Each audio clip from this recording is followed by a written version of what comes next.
Господине Груевски, од 13 ноември сте во Будимпешта. Од 20 ноември, ако не грешам, веќе имате статус на азилант.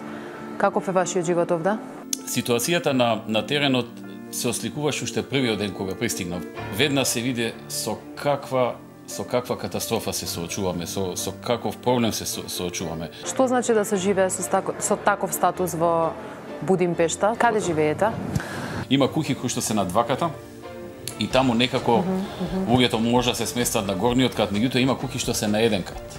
И тие луѓе немаат многу алтернативи.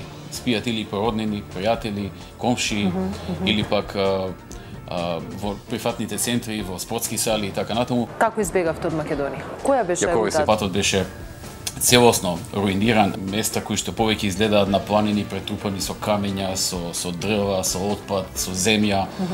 И навистина не можеше да се помине, да се дојде до некоја куќа. Снимка за тоа не постои, а албанските власти известија дека таа снимка е избришана. Како успеавте на тоа полициско обезбедување да му избегате и да стигнете на овој или на оној начин како што велите до Албанија? Не случајно експертите велат дека вакво нешто се случува еднаш во 1000 години. Кој би беше соработник од вашите најблиски соработници во оваа акција? Мора некој да ви помогнал да го организирате? Знаете што? Излегувањето од земјата.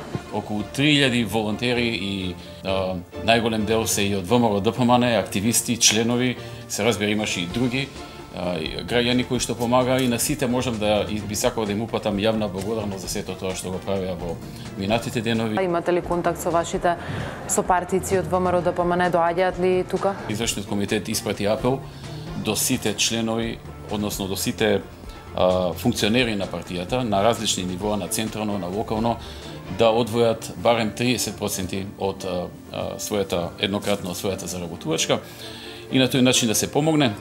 Господине Груевски, велат дека во неволја се познаваат пријателите. Почна процесот, уплатите почна, работите одат добро. На 13 ноември напишавте статус дека барате азил. Веќе следниот ден беа уапсени ваши двајца многу блиски поранешни соработници. На 20 напишавте дека сте добиле азил, веќе следниот ден беше приведен вашиот прв браточет Сашо Мијалков. Чувствувате ли вина за тоа што овие луѓе завршија во притвор? Ако не излезев на терен, веројатно критиката ќе беше зошто не сум излегол и не сум помогнал. Ако излезам и помогнам, зошто излегувам и помагам. И тоа е секогаш така. Многи повикавте пратениците да не гласаат вечерта пред финалното гласање за двотретинското мнозинство, нешто што предизвика реакција кај Гордана Јанкуловска. Бевте исклучително блиски соработници. Знаете што? Ве разочара тоа? И видов, се уверив дека огромен број на луѓе немаат ништо. Значи, имаат се загубено.